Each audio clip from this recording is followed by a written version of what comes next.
Hola, ¿qué tal están? Comentario sobre el libro Pensamientos filosóficos de Denis Diderot. Diderot es un gran pensador francés que nació el 5 de octubre del año 1713. Su padre era un modesto artesano. En 1723 ingresó en el Colegio de los Jesuitas de su ciudad natal y 3 años después recibe la tonsura, pero pese a ello Diderot no llegará a cursar la carrera eclesiástica. En 1728 prosigue sus estudios en París, al parecer en el colegio Louis le Grand, aunque algunos sostienen que Diderot estudió en una institución jansenista, el colegio d'Harcourt. En 1732 se doctora en artes por la Universidad de París. A partir de este año y a lo largo de la siguiente década, la vida de Diderot es poco conocida. En 1741 comienza su amistad con Jean-Jacques Rousseau, inicia relaciones con la que será su futura esposa, y por esta época Diderot vive de hacer traducciones. En 1743 la relación con su padre es crítica, este le ordena clausurarse en un convento y Diderot se escapa y contrae matrimonio. En 1746, en muy poco tiempo, escribe su primera obra, Pensamientos filosóficos. En julio, el Parlamento de París la condena a la hoguera. En ese mismo año, 1746, Diderot obtiene el encargo de traducir la enciclopedia de Chambers. Entra en contacto con d'Alembert para acometer el proyecto, al que concibe como una empresa original y no como una mera traducción del texto inglés. En el año 1747, junto con d'Alembert, se convierte en director de la enciclopedia. Redacta varias obras, como El paseo de un escéptico y Las joyas indiscretas, que verá la luz al año siguiente. En 1749 publica la Carta sobre los ciegos para uso de los que ven. Esta obra también plantea el ateísmo de Diderot, que es encarcelado durante 3 meses en la prisión de Vincennes. Recibe allí la visita de Rousseau, un encarcelamiento injusto claramente. En 1751 publica su Carta sobre los sordos y los mudos para uso de los que oyen y hablan. Aparece también el primer volumen de la enciclopedia y es designado miembro de la Academia de Berlín. En 1753 aparecen sus pensamientos sobre la interpretación de la naturaleza. En 1755 inicia sus relaciones amorosas con Sophie Voland, que durarán hasta la muerte de ambos en 1784. En 1758, a finales de este año, aparecen sus obras tituladas El padre de familia y El discurso sobre la poesía dramática. En 1767, Diderot resulta elegido miembro de la Academia de Ciencias de San Petersburgo. En 1770, probable fecha de publicación de su adición a los pensamientos filosóficos. En 1774 concluye las obras tituladas Suplemento al viaje de Bougainville y Coloquio de un filósofo con la mariscala de. En 1782 se edita en la correspondencia literaria una importante obra suya titulada El sueño de d'Alembert, y en 1784 efectúa las últimas correcciones de Es bueno, es malo. Fallece Sophie Voland, su compañera sentimental, y el 31 de julio Diderot muere de apoplejía en París. Póstumamente se publicarán algunas obras suyas importantes que, como El sobrino de Rameau, habían quedado inéditas, o se reeditarán otras que habían tenido una difusión muy limitada.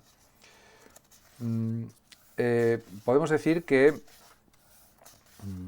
Diderot tuvo mucha influencia en el siglo XVIII, fue un escritor muy conocido y un filósofo también muy admirado. Ahora comentaré algunos fragmentos de sus pensamientos filosóficos. En la primera parte dice o escribe lo siguiente, Diderot: escribo sobre Dios, cuento con pocos lectores y solo aspiro a ciertas adhesiones.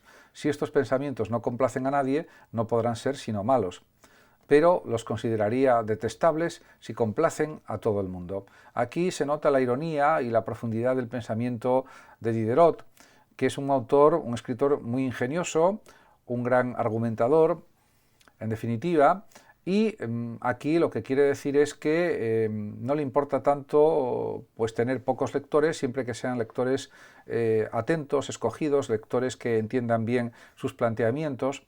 Y por otra parte tampoco quiere escribir de una manera demasiado sencilla que atraiga a todo el público posible, porque eso significaría que la calidad de su obra filosófica y de su obra literaria, en definitiva, fuera menor, y eso tampoco es algo que le atraiga ni que le guste especialmente.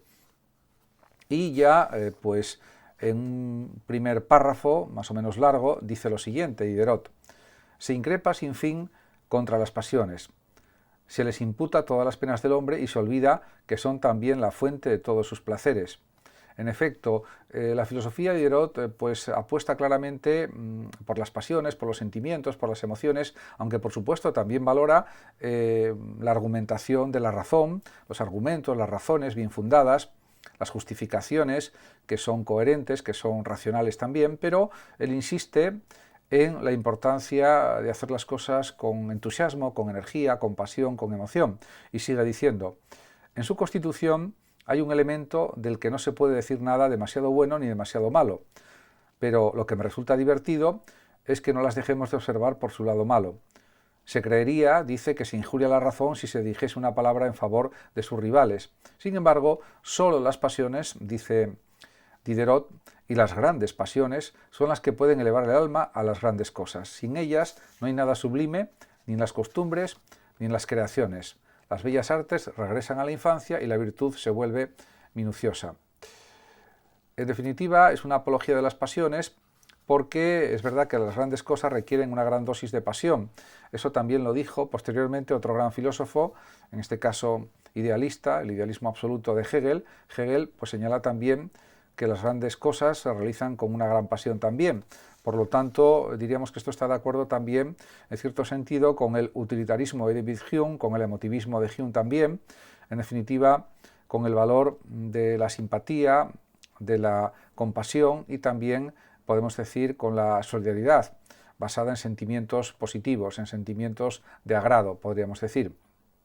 En ese sentido, esta alabanza de las pasiones es algo que él considera muy necesario para la propia vida, para de esa manera pues desarrollar todas las potencialidades. Incluso él clasifica las pasiones y señala en este escrito, en sus pensamientos filosóficos, que también hay pasiones demasiado débiles, mortecinas, dice él, que degradan a los hombres extraordinarios. Por lo tanto, diríamos que la excelencia se consigue con una fuerza de pasión considerable. Y en ese sentido, también las pasiones son los ingredientes auténticos de una felicidad adecuada.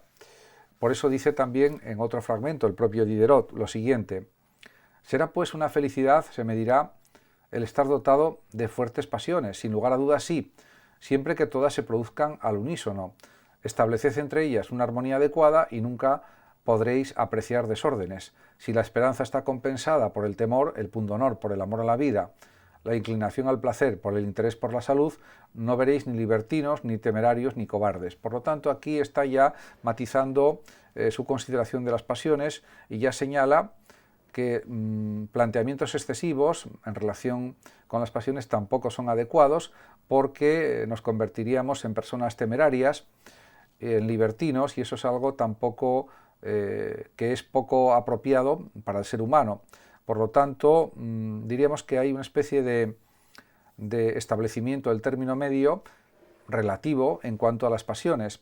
En ese sentido, parece que se nota aquí una cierta influencia del eudemonismo aristotélico, del término medio como algo deseable, por supuesto, sin la insistencia de Aristóteles en el valor de la racionalidad o de la razón para el comportamiento humano, porque en ese sentido diríamos que Diderot está más cerca del emotivismo de Hume que del racionalismo aristotélico en cuanto a los comportamientos, y por supuesto también está en contra del rigorismo moral propio de la ética formal kantiana, que se basa sobre todo en la razón y no en los sentimientos. Por otra parte, también él insiste en estas cuestiones en otro fragmento de sus pensamientos filosóficos, cuando dice lo siguiente: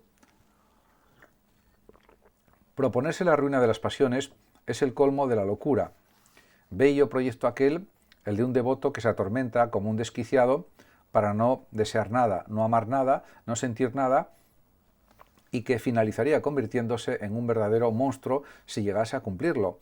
Aquí es un ataque directo, lo que está planteando Diderot, contra el estoicismo, que supone el control absoluto de las pasiones, y de esa manera el propio Diderot cree que no se puede alcanzar una adecuada vida, porque, a diferencia de lo que decía Epicuro y lo que sostenían los pensadores epicúreos y los discípulos de Epicuro, pues a lo largo de la historia, también, diríamos, los pensadores que se escribieron al epicureísmo o que lo consideraban como válido, pues realmente despreciar las pasiones de una manera absoluta es algo contrario a la propia felicidad vital.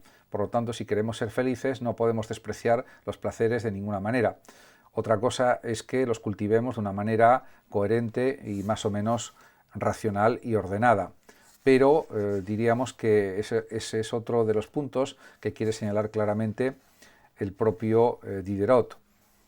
En cuanto a la idea de Dios, pues él niega rotundamente que Dios exista, es un pensador claramente ateo y él mismo lo declara en otro fragmento del libro, de sus pensamientos filosóficos, al decir: os digo que no existe Dios en absoluto, que la creación es una quimera, que la eternidad del mundo es no más incómoda que la eternidad de un espíritu, que puesto que no concibo cómo el movimiento ha podido engendrar este universo, que tan a bien tiene la virtud de conservar, es ridículo plantear esta dificultad por la existencia supuesta de un ser que precisamente no concibo, que si las maravillas que resplandecen en el orden físico revelan alguna inteligencia, los desórdenes que reinan en el orden moral anulan toda providencia. Os digo que si todo es obra de Dios, todo debe ser lo mejor posible, porque si todo no es lo mejor posible, hay en Dios impotencia o mala voluntad. Con estos planteamientos, con estas argumentaciones, Diderot se está poniendo claramente en contra de la idea de Dios, porque considera que el mal que existe en el mundo es un argumento muy poderoso contra la presunta existencia de Dios.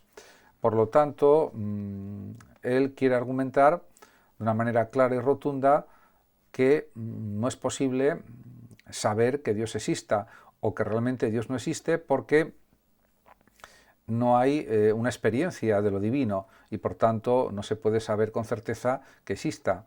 En ese sentido, también el problema del mal pues es otro argumento más, según Diderot, para decir que Dios no existe. En cualquier caso, pues él pues fue un libre pensador y realmente pues puede tolerar a las personas que sí tienen creencias religiosas, como es lógico, por otra parte. En otro fragmento habla, por ejemplo, de las sutilezas de la ontología y dice: las sutilezas de la ontología han producido todo lo más escépticos. El conocimiento de la naturaleza es el que es al que le estaba reservado hacer grandes deístas también. El solo descubrimiento de los gérmenes ha disipado una de las más poderosas objeciones del ateísmo. Actualmente, dice, estoy convencido que sea el movimiento esencial o accidental a la materia, sus efectos acaban con sus desarrollos. En definitiva, que no cree en la vida espiritual, en la vida de las almas, no cree en los conceptos de alma, de Dios, de vida después de la muerte, de inmortalidad del alma, etcétera, etcétera. Algo que era común en otros filósofos materialistas o sensualistas de la época, como por ejemplo Lametrie, con su obra El hombre máquina, y otros pensadores también de su época, del siglo XVIII, del racionalismo ilustrado. Muchas gracias a todos por su atención, saludos como siempre a los oyentes de Radio Sofando de México y hasta mi próximo vídeo.